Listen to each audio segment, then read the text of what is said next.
I do all of that work. Now, are you scheduling home inspections and with the number of deals that you're doing? I mean, So I made a system where I have a note in my iPhone, and here's my text message. It says, basically, remember I told you need to get a home inspection scheduled. Here are the 3 people that I've had good luck with.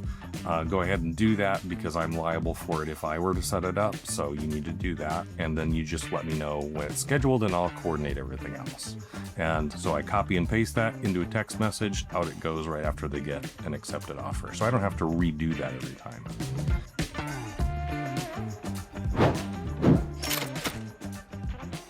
Welcome to Life at 1010s, where we inspire you to live at the pinnacle of your ability and purpose. We are back with you again. I've got my co-host, Matt Benelli, and we have a special guest with us today, which is Dave Pepin. Dave, I am so excited to have you on. Let me give you a quick intro, and then I'm going to bring you into this.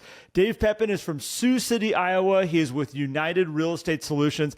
I have personally known Dave for 2014 is when we met, I think is the first time. And we have worked together since then. And I have been honored to be part of your journey, Dave, because you have come a long way over those years in so many levels. So, sir, welcome. I'm grateful to have you with us today. Hey, thanks for having me. I appreciate the invite. Yeah, man, this is going to be fun today. We've interviewed you in the past, and this is fun because I feel like, one, we get to talk a lot about your journey today. That's our goal out of today is where did you come from? What are the pieces that got you to the level of business that you're doing today? But also in 2025 here, you've really have put the hammer down. Like out of all this time that we've been growing and building and getting your business to this next level, you've come to a place where you're like, you know what? I'm ready to get serious. And I'm always, when I'm watching people do really high levels of business, to watch somebody go, I'm ready to really take this seriously. It's always fun to watch how you kind of you're stepping into a new role of real estate. I think you're kind of leveling into a new place of real estate. And it's been really fun to watch. So we're going to talk about that today. We're going to share about where you came from to where you are today. And I think it's going to be awesome. So, sir, you ready? Absolutely. So tell us a little bit about your background, because you came into real estate out of the education sector. Like you were teaching music, I believe, correct? Is that where you started? Yeah, I had started in 2001 as high school / elementary band director. And yep. I taught at all of the different levels in the band directing field until about 2012 when I decided it was time for a change. Yeah, and that moment, I remember you said you weren't with me when you made the change to get into real estate, but you're like, I just needed to be done with the school system in general. Like I needed to change. What houses? What made you say real estate is my pattern here? So I went through a lot of ideas of what I wanted to do next. At one point, I thought I would go into pulmonary therapy, and I just didn't want to go back to school. And it was going to be multiple years of school. I had, for all of my teaching career, kind of been, because you don't make a lot of money, a do-it-yourselfer. And I also have some family members that are electricians and plumbers, and I'd been around that most of my life. So I knew a lot of what to look for in houses, and I just felt like at that point, it was kind of a good fit for me to do that. It was a shorter route.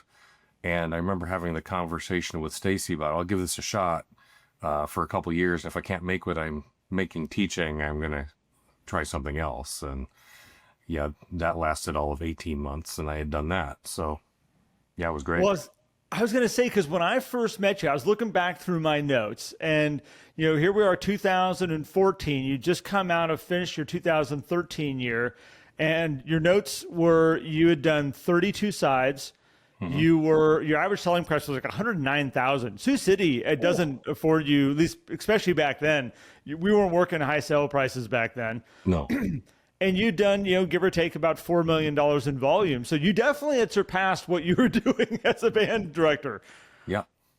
Yeah, no. And I remember having the thought, gee, can I ever sell something over $200,000? And we had some of the old podcasts, or not the podcasts, the webinars at our real estate company. And I had seen you on one of those and thought this guy kind of knows his stuff and I like this system. So I'm going to go that direction, get a hold of Garrett and see where that goes.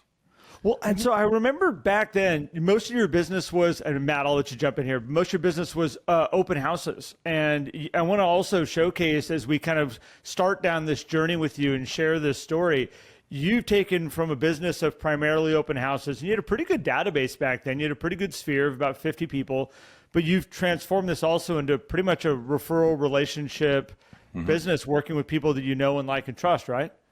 Yeah. So when we moved back to Sioux City, Stacy's originally from Sioux City, so her whole family's here. But I knew minimal people. I knew a few people from college because this is where Morningside College is. And I knew a few band directors through that and through my 11 years of teaching. But other than that, I didn't really know a whole lot of people. And so everybody knows your family's not going to buy from you the first couple of years. You're taboo to them. And I don't know. Wait, hold on. There's some families that are like, let's give this guy some help. We need to make sure he's going to survive in this. And I love how your family's like, yeah, no. Good luck, dude. well, and to be fair, they were not making transitions. They were not having their life changes. So, but that being said, there wasn't a lot of built-in transactions. Yeah. So at that time, it's 2012 and we're kind of at the bottom of the market and there's lots of houses. I can do all kinds of open houses and the agents in my office were great about giving them to me. So I was doing 6 of them a weekend. We usually only do about 1 hour. So I would do 3 on Saturday and 3 on Sunday. And my goal was to pull 1 buyer or 1 seller every weekend. And I was pretty decent at doing that, but it was a lot of work and really tiring and not all that fruitful. A lot of strangers. Yeah, a lot of strangers. And so I had built that up and I remember thinking I can't do this forever. And I still did do it for a few years after you and I got together. But yeah, that was kind of the driving force behind getting connected with you guys. Well, I want to highlight something about that start, Dave, because, getting to 4 million, 5 million in volume, a lot of people look at that and go like, oh gosh, if I could just get there to get started. Cause that is, you can make good money doing that level of volume. And there's a lot of agents out in marketplaces where they could do a handful of transactions and hit that, but they still struggle. And I think there's something very interesting about being in a market that is such a low price point because you do need to okay, I can't just rely on this one buyer. Whereas if you're in a market where you have an average price of $700,000, $800,000, $900,000, you start to put all your eggs in this one basket. And if that doesn't happen, your year doesn't come together. But for you, starting off with an average price point of just over 100,000, it's like, all right, cool. Got a buyer from this open house. I need the next one too, because that's just a $100,000 deal. That's a $3,000 commission check. Before splits, right? So, yeah, I know so you're really were hustling in the beginning. Yeah. No, that was definitely the mindset was next. You just got to go find the next one. And, it was really hard at that point, but, I kind of had the mindset of, I'm not going to stop making the phone call. I'm not going to stop trying to make the connection until I get a no. Mm-hmm. And that was kind of my MO at the time. I was driven because I couldn't fail. I had kids and a wife and a house, so we needed to make it work. So what was the routine like in that period of moving from chasing open house leads, let's say, to then really working and developing your sphere relationship? How did your weekly routine operate there? How much time did you spend on the phone making outbound phone calls? How much time did you spend trying to build relationships with the people that you were engaging outside of real estate? Just kind of walk us through that a little bit and how that started to change for you. So I had kind of already set up my time blocking at that point. I had, because I had been through the webinars, I knew to get my routine set up on Monday. So I'm sitting there, and I still do this. I have a yellow notepad and I write down who I need to talk to and I make that phone call and I bang that all out before noon on Monday. And my goal is to get the appointment scheduled that I need scheduled. And then I go on to the next group of people where I need to have the conversations about where they're at in the process or what's the next step or just those more in-depth things. And I fill up my calendar for the week for the most part with the things that are the important, the urgent things, I guess I should say. And that gets put in first. Those people are the priority. And then I start to backfill with the slightly lesser urgent things. Well, I think it is you have a plan going into every week, and I want to just emphasize on that is that there's so many people out there that want to do the level of deals that you're doing, the transactions that you can put on the table. And I've shared your numbers with lots of people. So just to put it into perspective, Dave, currently right now you have how many sides done currently right now for 2025? With pending, I think it's 46. Okay, so So in 6 months, you've now done 50% more than you did in that 2013 year.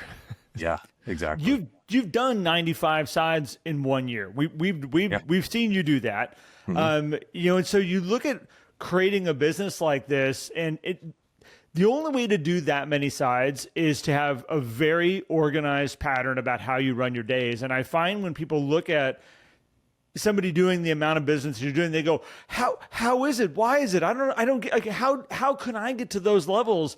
And then you watch them in their business and they're scattered and they're all over the place and they're flying over here and they're flying over here. And like, did you do a meeting with yourself this morning to get things settled and going? And they're like, no, I had this thing come up and I had to run over here. And I'm like, you're never going to get past 20 sites. Like, it's never going to happen if you can't get control of your time and control of your day. And I feel like that's something you have done really well with, especially as you just said, like sitting down and organizing it out. What are the most urgent? Who are the most important people I need to be talking to? And getting all that squared away before the day actually gets rolling. Yeah, 100%. And then I know when stuff starts to hit the fan, these are my windows where I can slide them in. Yeah. So I've never been, hey, when do you want to go? I've been, here are the 3 options for you. This is when I have availability. It's just how it has to work in order to keep my calendar running effectively. So how do you identify, coming back to this Monday plan where you're listing out, writing down on this yellow pad of who you're going to talk to, who needs appointments? How do you break that down into like, what are these appointments that you're doing? Who are the people that you're reaching out to? Why are you reaching out to them? Tell us a little bit about that, because I know people are listening saying, okay, cool, he's writing down a bunch of names, but how do I know who I'm supposed to call? Sure. So I start with the people that are actively listed or actively under contract as a buyer. Then I add in the people that are close to being one of those people. And then I go into the people I haven't talked to in a while that I may have just thought of. Yep. And that's it. I usually on Monday have about 35 people that I know I have to talk to. And that's for that day or that week? I usually talk to them all that day. And so what's a conversation like to, we could probably imagine what it's like with an active person or maybe somebody who's already started that real estate conversation. But for these people that you're like, hey, I haven't talked to John in a while, I'm going to give him a call and try to set up a lunch. And you just said too, like, you're not super flexible. I mean, you have a handful of times. So just walk us through that conversation, a little bit of what that sounds like and how you get an appointment set up, a lunch or, a coffee meetup. Yeah. So, I mean, most of them are people I know already, almost all of them. And I have Tuesdays and Thursdays at lunchtime and Tuesdays and Thursdays at like 4:00 when people are getting off of work blocked. And it says lunch or beverage. And then I will shoot them a text or I'll call them and say, hey, what have you been up to? You got time for lunch on Tuesday? Simple as that. It doesn't have to be any harder. So here's what I love is because Dave and I have gone back and forth over the years about getting better at making phone calls. And you have had a mindset for a long time of like, I've got to master this phone. And like, how do I pick up the phone and have like this, like, I think you were trying to figure out how to have chit chat with somebody and like turn it into like great opportunity. Yeah. And you're like, it just doesn't feel right. Like, I just don't like it. It doesn't feel good. I'm like, Dave, you're making a ton of phone calls. I'm like, what do you do right now? He goes, well, I'm just inviting people to lunch. And I remember asking you one time, like, how many lunches do you do a week? Like, technically lunches. And I think you threw out like 14 to me. Like, it was some crazy number of like, but that was coffee, lunch, breakfast, dinner. Is that still your pattern? Do you still meet with people that much? Pretty close to that, especially when you start counting, because I'm a tennis player too. And so I start counting those as lunches because we BS when we're at a match, of course. we're hitting around. So I probably play tennis 2 or 3 times a week, 2 or 3 lunches, 2 or 3 coffees anymore. I don't do the craft beer much anymore, so that's out the window, but I do a lot of coffee. Was that when you were just like, this real estate business seems to be not only adding to my bank account, but also adding to the scale, and I need to figure something out? Yeah, that was true a few years ago. I have found over the last couple of years, as I have gone significantly over the age of 40, that my sleep is not good when I have a beer.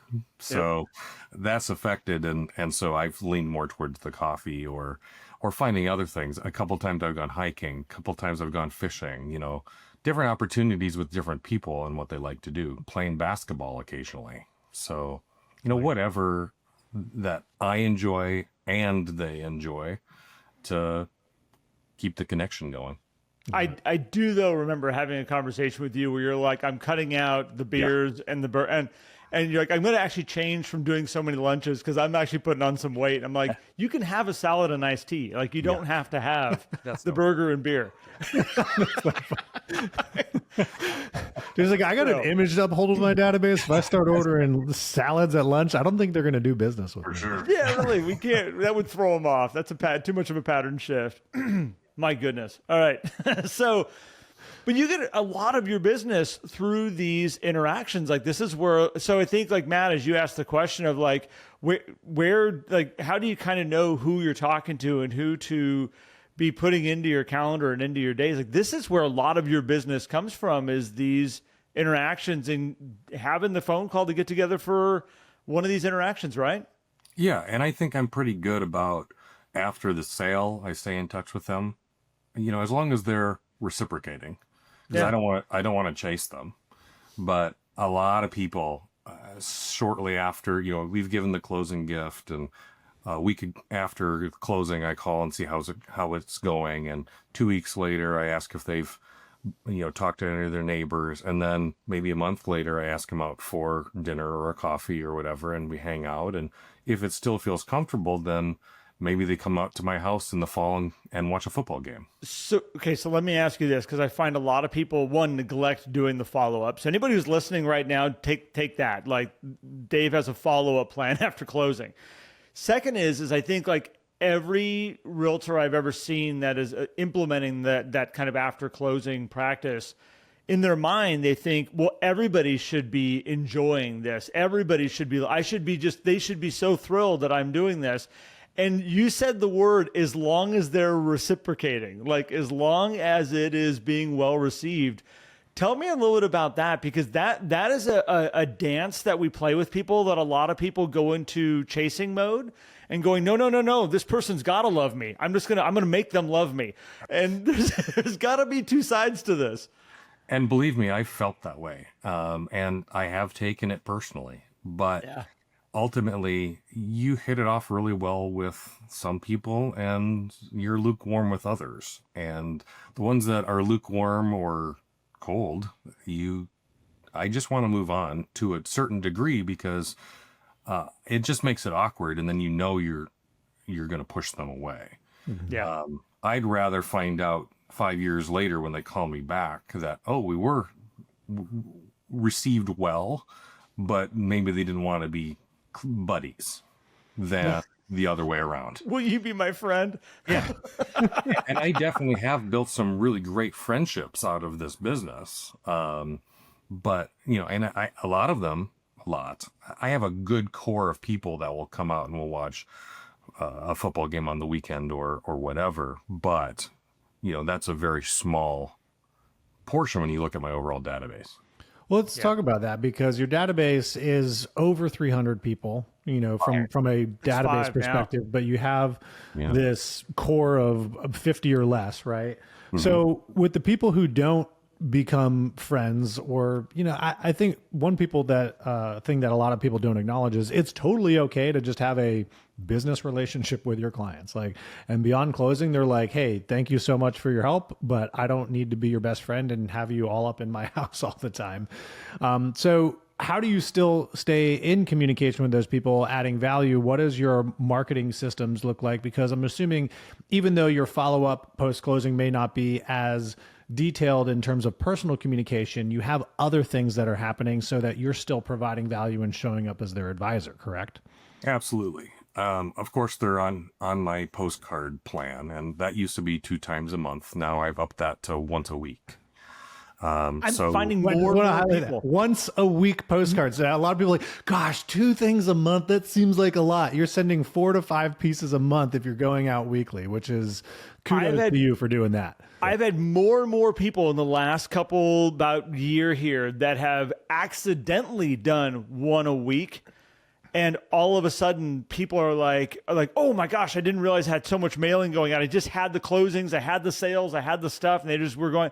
And all of them have come back going, and it has increased the interaction. So Dave, well done. Yeah, I have noticed that as well this year. That was part of the plan this year, to get that extra couple of touches. And it seems to be working.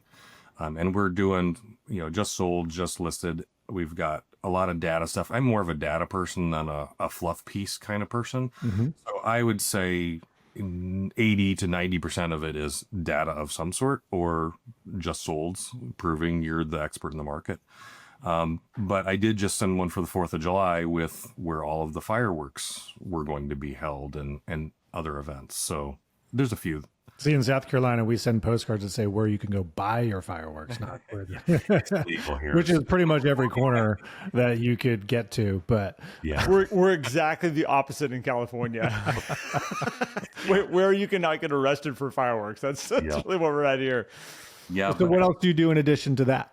Yeah. So, and we were talking about just the whole plan for staying in touch with them afterwards. Right. So the postcards, I talked a little bit about those few phone calls that I have planned. I do an event in the summer where I get a food truck and invite them to this, to just make sure that they're feeling part of the family.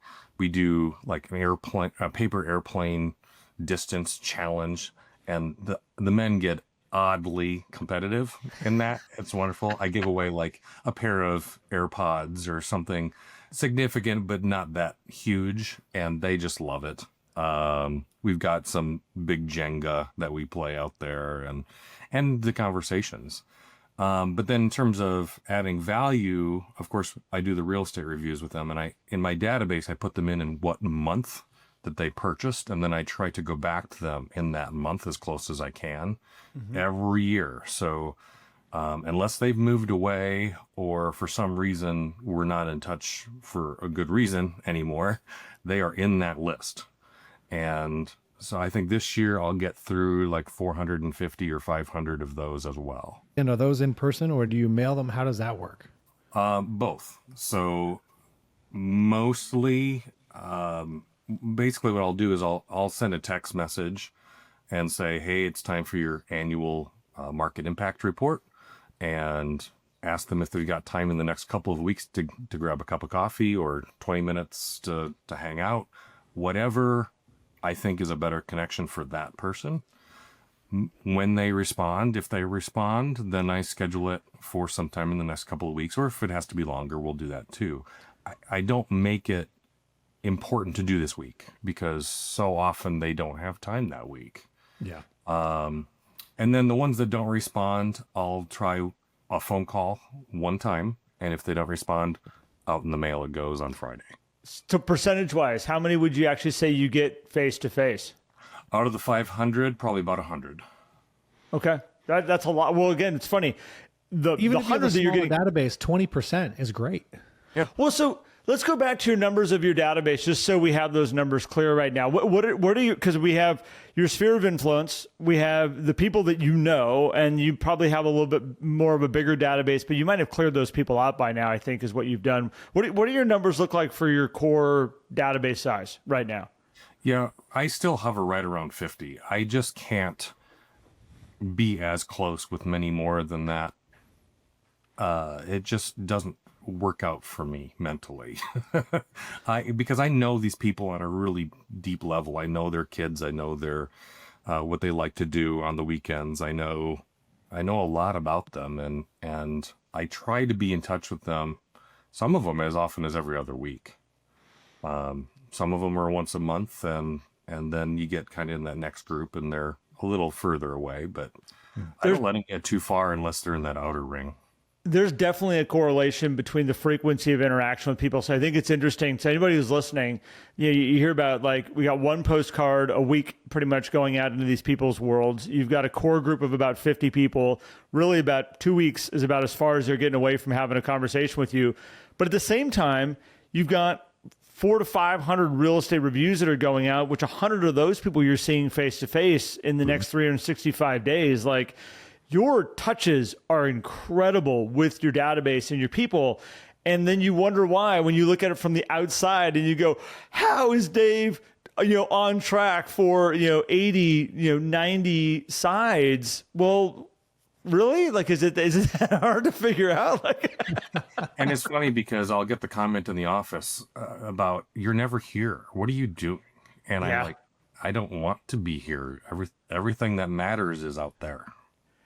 Well, so how do you now getting into broader systems, right? Because if clearly you're hyper focused on communicating with your people, but there's paperwork, there's all this other stuff, there's email, there's admin stuff. Gosh, Dave, like, you're never here. So, like, one, are you doing any business? Well, we know you're doing business, but, like, how are you getting this done? Do you have support? Are your systems optimized? Do you have robots doing things for you? Because, like, if you're doing postcards every week, gosh, you got to create these just sold postcards. You got to design this stuff. You got to get your mailing list together. So tell us a little bit about, like, what does your support system look like so that you can spend most of your time, because you also have this just outrageously chill energy to you that is like, oh, you're doing 100 deals a year, and you it looks like you're just hanging out on the dock, Well, I'm glad it appears that way. Maybe you're the duck on the pond where your feet are underneath the water, just going 100 Dave's the miles an hour. epitome of the duck on the pond. 110% for sure. So early on, I started kind of outsourcing my postcards to Fiverr and then 99 Designs. And then later, I've had a photographer that's done my photography for 6 or 8 years. He's a guy I knew in college. He moved back to the area. He's a real estate photographer. And so I was paying him a flat $100 fee every time he came out and shot a listing. Well, about 4 years ago, he started doing all of my postcards. And I give him the idea and I say, just design it. So here's the data. Please put it together. And he does it.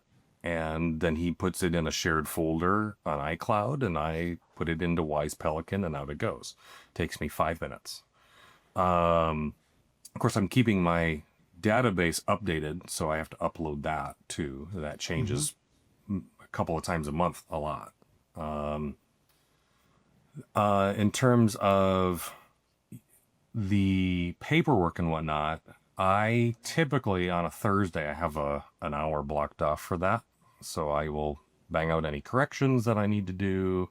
But honestly, I slip that in when I'm in between appointments. Do you have a transaction coordinator supporting you? We have gals in the back that are compliance people. They give us the naughty note that tells us what we need to fix, but I have to do it. Okay. So, like, if you're writing your own contracts, you're writing your own listing agreements, you're doing all that work. I do all of that work. Now, are you scheduling home inspections, and with the number of deals that you're doing? I mean, So I made a system where I have a note in my iPhone, and here's my text message. It says, basically, remember I told you need to get a home inspection scheduled. Here are the 3 people that I've had good luck with. Go ahead and do that because I'm liable for it if I were to set it up. So you need to do that. And then you just let me know when it's scheduled and I'll coordinate everything else. And so I copy and paste that into a text message. Out it goes right after they get an accepted offer. So I don't have to redo that every time. So I want to go back to one of the things, Dave, that I've watched with you, and this is, you are a systematized person. I mean, you figure out your systems, and that is your system to use. You got your person that does your postcards. You don't have to think twice about it. You've built a relationship that you trust them. And I think this is really important. You have people you trust around you that you can just go, that's taken care of. And I mean, you're just talking about like with your transactions. Well, it's typically Thursdays, and I've got some time blocked that I sit down and do that. And I say to people all the time, your schedule only works if you adhere to your schedule. Your time blocking only works if you adhere to your time blocks. And if you are willy-nilly all over the place, and yeah, time blocks are there, but they're kind of like guidelines. If I show up for it, I show up for it. If I don't, I don't. You can't run a business like you run having time blocks that are kind of guidelines. Like those are there. They're there for a reason, and you show up for them. And I got to commend you for that. Well, thank you. And I have to admit, for example, with the paperwork, I have the time block. It's at 9 a.m. on Thursday. If I have to get a showing done at 9 a.m. on Thursday, well, now it becomes 10 a.m. The block doesn't go away, but I will shift it. Mm-hmm. If you have a spot to shift it to. If I have, well, and I usually do.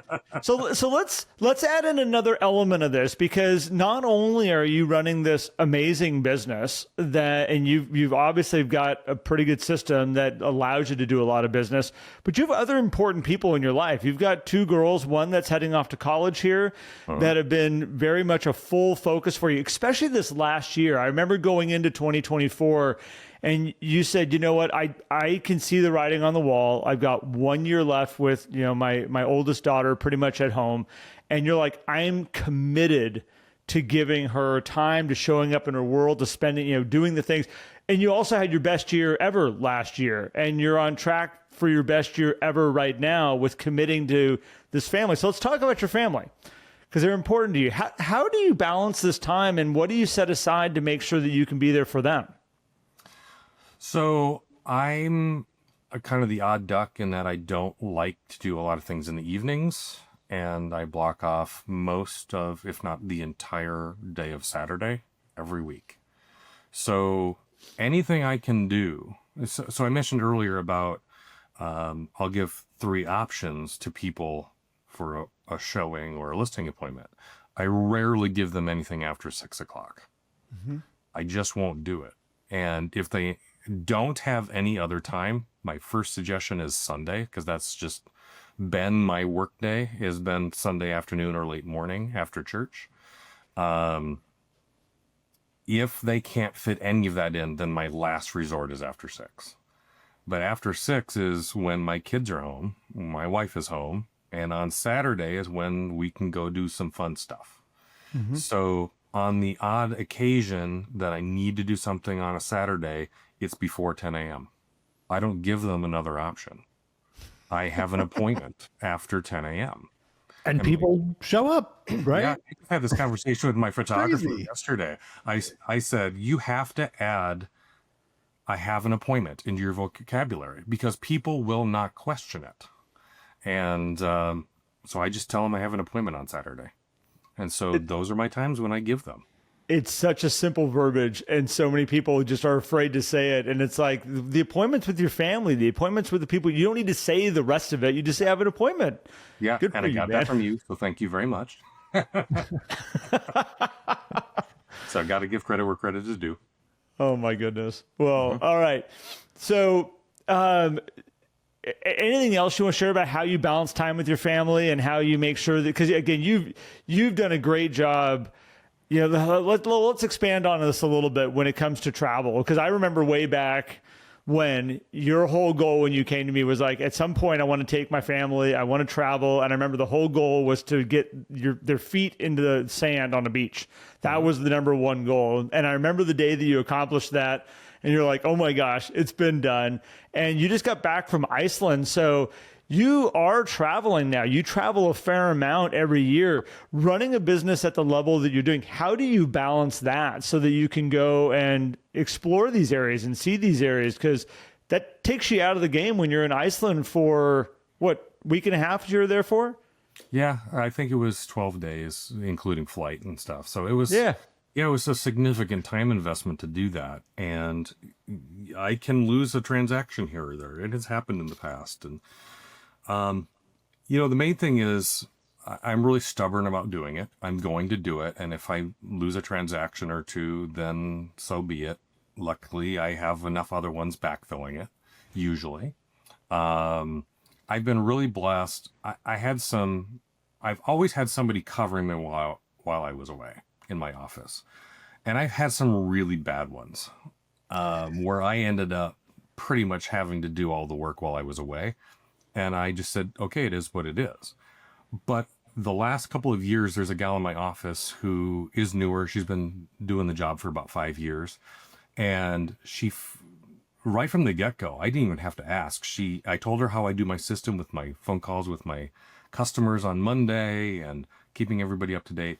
And from day one, she has done it as close to what I can do as I could expect for somebody who isn't me. So she's making calls to your people while you're away. Yeah, she's a rock star. So, okay, so there's so many people that I watch that go and set this up. I'm like, okay, I've got somebody covering my business. And that person's only there for fires and emergencies. That's the only reason they would ever talk to the clients. Yeah. And here you have, and they're like, oh, no, you're just taking all of my normal routine that I do, and I need you to implement them with that while I'm gone. Yeah, for the most part. I mean, of course, she'll do the Monday calls. She'll reach out to the lenders. She'll make sure that the buyers and sellers know where they're at in their transactions. Obviously, she doesn't have access to how many showings and things were done the last week, but she'll have that conversation. And then the rest of the week is fires and working with the title companies and whatnot that need paperwork or whatever. But she's been a godsend. And this Iceland trip, I got one update a week into the trip, and she handled everything else. And then I got back and I got another update and I started rolling with it. She's wonderful. Now, how do you structure that in terms of compensation? Because obviously there needs to be an incentive for her to show up and do those things. And she's, handling your deals, your active people. She's not calling your sphere and saying, hey, let's meet for a beer on Thursday. Right. So that would be awesome. That'd be next level. although I guess maybe she could, right? Dave's not here. He would have a beer with you. So I'm going to take one. Right. Might be a little strange, but so how do you handle the structure of compensation? The percentage of deal? Do you just pay her a flat rate? How do you do that? So part of it is reciprocating. So she's taken a couple of big trips and I cover her just as well as she has covered me. I make sure I make the same phone calls. But also, this last time I was gone and the time before, she actually put a deal together while I was away, and I'll pay her a referral fee. So I've done a flat rate early on, but she appreciates having the coverage when she's gone as well. So that's kind of how we structured it. We're both really chill with each other. Nice. Yeah. I like that. That works. I think, so for people listening, finding somebody, and Dave, you even said, hey, you went through maybe more than one person who you're like, this is not the right person. You have to find the person who's willing to follow your systems you align with. Because I would imagine she now probably runs her business very similar to the way that you run yours overall. So it's easy for you guys to cover each other, which, it's almost like having a partnership without the partnership, which is great. This is the beauty of finding people inside your office that a lot of people aren't paying attention to. It's also the beauty of having a physical office where you do go in and interact with people, even though people say you're not there, Dave. Clearly you're there enough to build the relationships with your fellow realtors. And so that's something I don't want people to miss out on, is make sure you're paying attention to those relationships, because it's going to make the opportunity, because I think, Dave, it sounds like the way you approach your business, like this is a job, and the job is going to be done by you. And that means that you're kind of always on, but when you're off, somebody does need to cover that. Just as if you were an employee at another firm, when you're not there, they have somebody else doing your stuff. It's not like everything goes on pause. And so you focus on that, which kudos to you for figuring that out. And making that system, again, comes back to systems, having a plan. Right. Which I love systems too. So I really appreciate how you structure everything. And it's funny because I don't look at it like that. I just think of it as a cheat code to getting things done in the easiest way possible.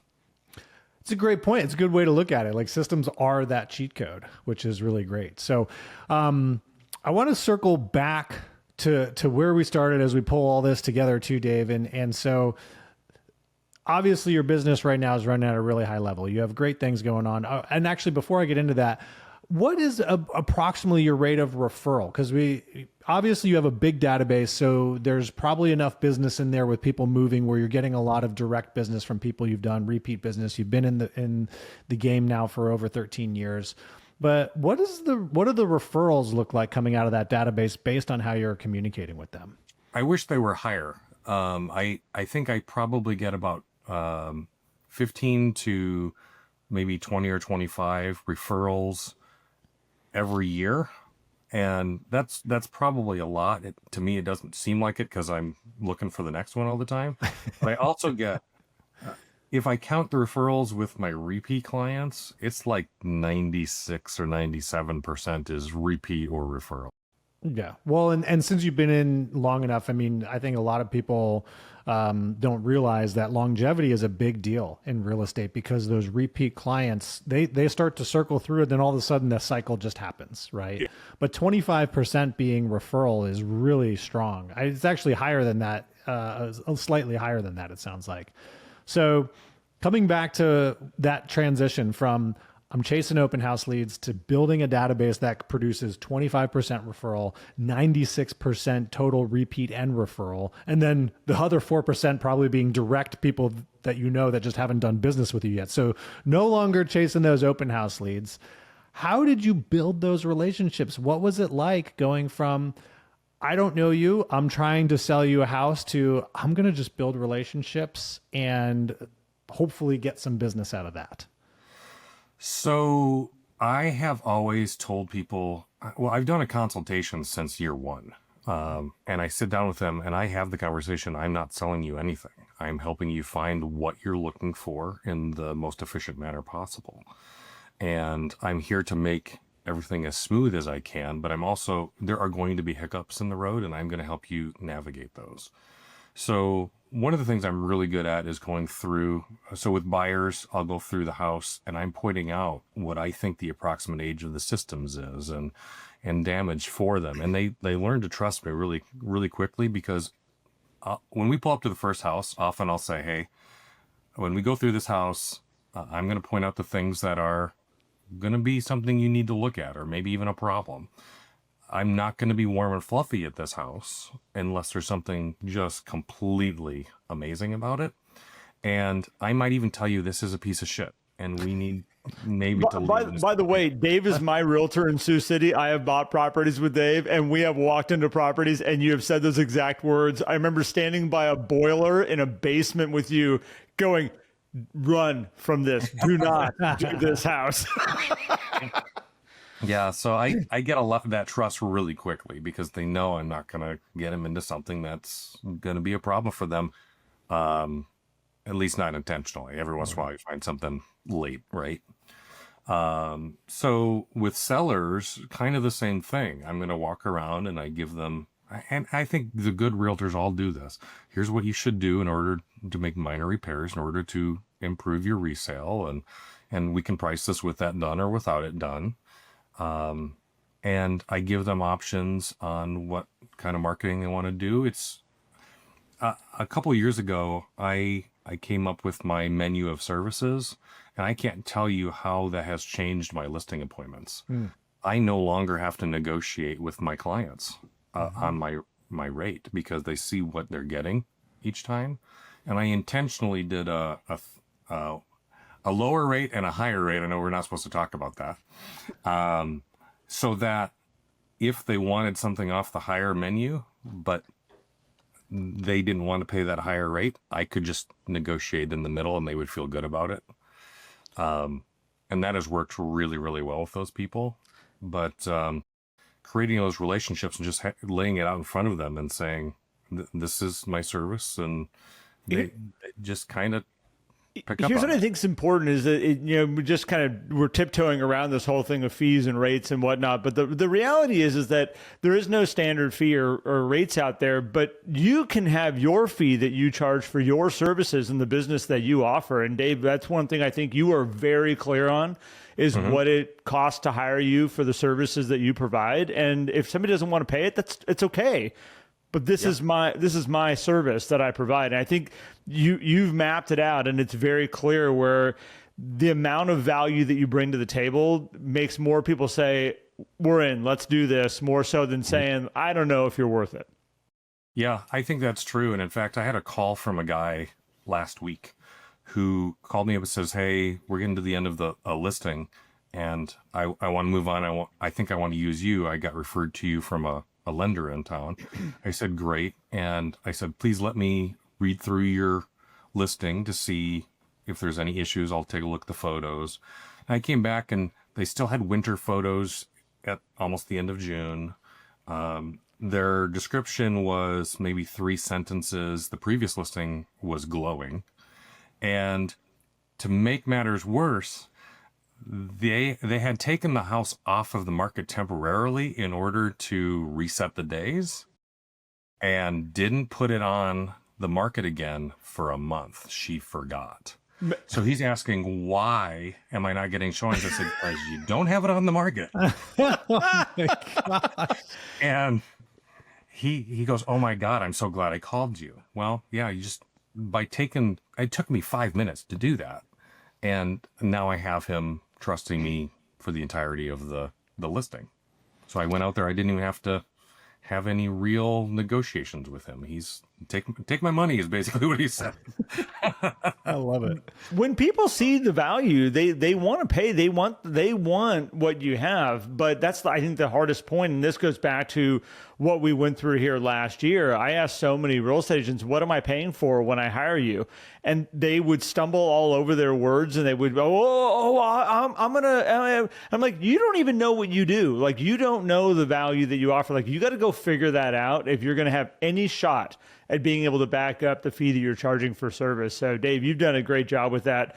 Obviously it shows. And Matt, you had asked the question about making the transition from going from open houses to building this referral-based business. And Dave, I want to circle back on that because you said, I didn't give up the open houses right away. And I want to, for people that are making this transition, if you find yourself in a place of working with strangers right now, doing maybe 6 open houses a weekend, Dave, like you were doing back then, I always tell people, don't drop all your systems to go, oh, now I'm going to be a referral relationship agent and I'm going to this way and I'll never do an open house ever again.